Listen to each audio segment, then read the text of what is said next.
तो कश्मीर की ये रिपोर्ट आपने देखी है, लेकिन इस वक्त मेरे साथ मेरे दो सहयोगी लाइव अपडेट देने के लिए हमारे साथ जुड़ गए हैं। भावना किशोर दिल्ली से लाइव जानकारी देंगी और कश्मीर से ज्यादा जानकारी के साथ इरफान कुरैशी हमारे संवाददाता जुड़ गए हैं। सबसे पहले हम इरफान का रुख करते हैं। इरफान, अभी रिपोर्ट हमने आपकी देखी है, धरती का जन्नत कहते हैं कश्मीर को, और कश्मीर में जो नज़ारा है वो वाकई में पर्यटकों के लिए बहुत ही खूबसूरत और दिलचस्प नज़ारा है।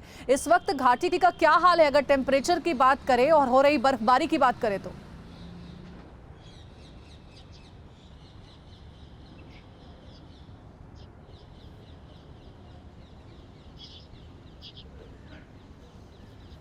इरफान, आप तक आवाज पहुंच पा रही है? तो इरफान का रुख करेंगे, लेकिन पहले दिल्ली का रुख कर लेते हैं। भावना के पास चलते हैं। भावना, क्या आज जो धूप खिली है, खास करके नोएडा में हम ये देख पा रहे हैं, उससे उम्मीद रखी जाए कि आने वाले दिनों में थोड़ी ठंड, शीतलहरी कम होगी दिल्ली में?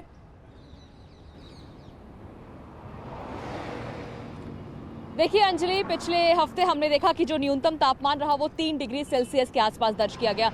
लेकिन अगर बात कर ले कुछ दिनों की, तो हमने देखा कि जो दिल्ली वाले हैं, एनसीआर वाले, उन्होंने राहत की सांस जरूर ली है, क्योंकि जो पारा है वो 9 से 10 डिग्री न्यूनतम बना रहा। और दिन की बात करें तो दिन में जो तापमान रहा वो 22 से 23 डिग्री सेल्सियस दर्ज किया गया। तस्वीरें हम आपको दिखाएंगे और बताते चलेंगे कि 26 दिसंबर के बाद मौसम विभाग ने अलर्ट जारी किया है कि दिल्ली में एक बार फिर से शीतलहर का जो प्रकोप है देखने को मिलेगा, और जो पारा है वो 3 डिग्री सेल्सियस के नीचे जाएगा, यानी 2 डिग्री सेल्सियस तक का जो अनुमान है वो मौसम विभाग की तरफ से जताया गया था। ठंड से निजात नहीं मिलने वाली है, आने वाले दिनों में भी ठंड का प्रकोप इसी तरीके से रहेगा। दिल्ली को लेकर के कम से कम यही कहा गया है मौसम विभाग की ओर से।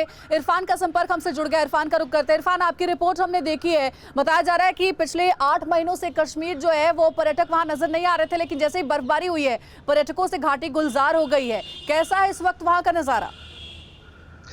देखिए, बिल्कुल सही कहा आपने। जिस तरह लगातार हम कश्मीर घाटी के हिल रिजॉर्ट्स का रुख करते हैं और वहां अभी जो तस्वीरें देखी जाती हैं वो कहीं ना कहीं रात वाली तस्वीरें हैं, क्योंकि जिस तरह पिछले 1 साल की अगर बात करें तो गुलमर्ग जैसी वादियां खाली पड़ी हुई थी, कोई पर्यटक नहीं था कोविड की वजह से खास तौर पर, और धारा 370-35 से हटने के बाद भी कुछ महीने तक इस तरह की स्थिति रही।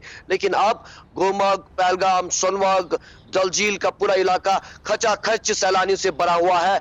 कोई बर्फ देखने आ रहा है, कोई ठंड का लुत्फ उठाने आ रहा है, तो कोई शिकारा में यहाँ पर सैर करने के लिए आ रहा है। लेकिन इस बीच जिस तरह आपने भी कहा कि जो स्थानीय लोग हैं वो कहीं ना कहीं इस साल सर्दी से कुछ ज्यादा जूझ रहे हैं, क्योंकि इस साल लगातार आप रिपोर्ट भी वहां से भेज रहे हैं इरफान, जिसमें हम देख पा रहे हैं कि स्थानीय लोगों के लिए मुसीबत जरूर है, लेकिन हाँ, पर्यटकों के लिए एक बहुत ही सुनहरा मौका है इतनी खूबसूरत तस्वीरों को अपनी नजरों में कैद करने का। बहुत शुक्रिया इरफान आपका श्रीनगर का हाल बताने के लिए, और दिल्ली का आगे मौसम वैज्ञानिकों ने क्या कहा है ये हाल बताने के लिए भावना आपका भी बहुत शुक्रिया। परवाह देश की, सोमवार से शुक्रवार रात 10 बजे TV9 भारतवर्ष पर।